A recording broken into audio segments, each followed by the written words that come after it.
성인 우울증 재발 위험성 높아 여유 가지고 꾸준히 관리해야. 미디어파인 전문 칼럼. 마음의 감기라 불리는 우울증은 우리 사회에서 매우 흔히 볼 수 있는 질환이다. 건강보험심사평가원에 따르면 지난 5년간 국내 우울증 환자는 꾸준히 늘어나고 있으며 2022년 한 해 동안 무려 100만 명이 넘는 환자들이 우울증으로 병원을 찾았다. 이런 환자 수의 증가는 정신과 내원에 대한 거부감이 줄어든과 동시에 정신과 질환도 다른 질환처럼 치료를 받아야 한다는 인식이 퍼진 것에 기인한다. 과거에는 우울증과 같은 정신질환이 생겨도 쉬쉬하며 숨기기에 급급했고 이상 증세가 생겨도 그것이 우울증 때문임을 알지 못해 병원 방문을 미루며 홀로 힘들어하는 경우가 많았다. 하지만 요즘에는 우울증이 단순히 개인의 의지의 문제가 아니라 전문적인 치료와 관리가 필요한 질환이라는 공감대가 형성되어 우울증 진단을 받거나 치료하는 데 적극적으로 나서는 이들이 많아졌다. 우울증의 주요 증상에 대한 정보가 널리 퍼진 것도 환자들의 걸음을 병원으로 이끄는 데 많은 영향을 미치고 있다. 우울증이 생기면 오랜 시간 동안 기분이 가라앉은 상태가 유지된다. 일상에서 즐거움을 느끼지 못하기 때문에 무기력증에 시달리기 쉽고 잠을 지나치게 많이 자거나 아니면 아예 잠을 이루지 못하는 불면 증세가 나타난다.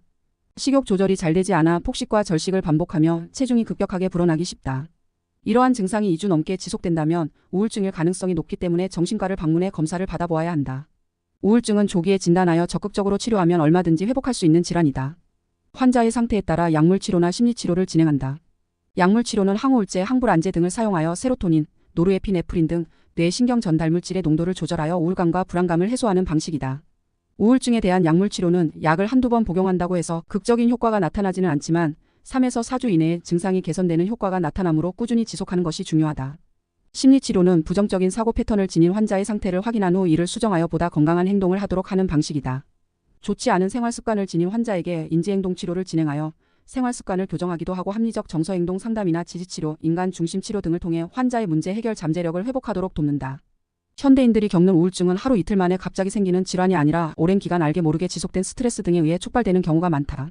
따라서 우울증에 대한 치료도 장기적인 계획과 관점으로 진행해야 한다. 약제를 복용한다고 해서 하루아침에 좋아지지 않지만 꾸준히 치료하면 증상이 호전되고 재발도 막을 수 있기에 치료 초기부터 정신과 전문의의 도움을 받기 바란다.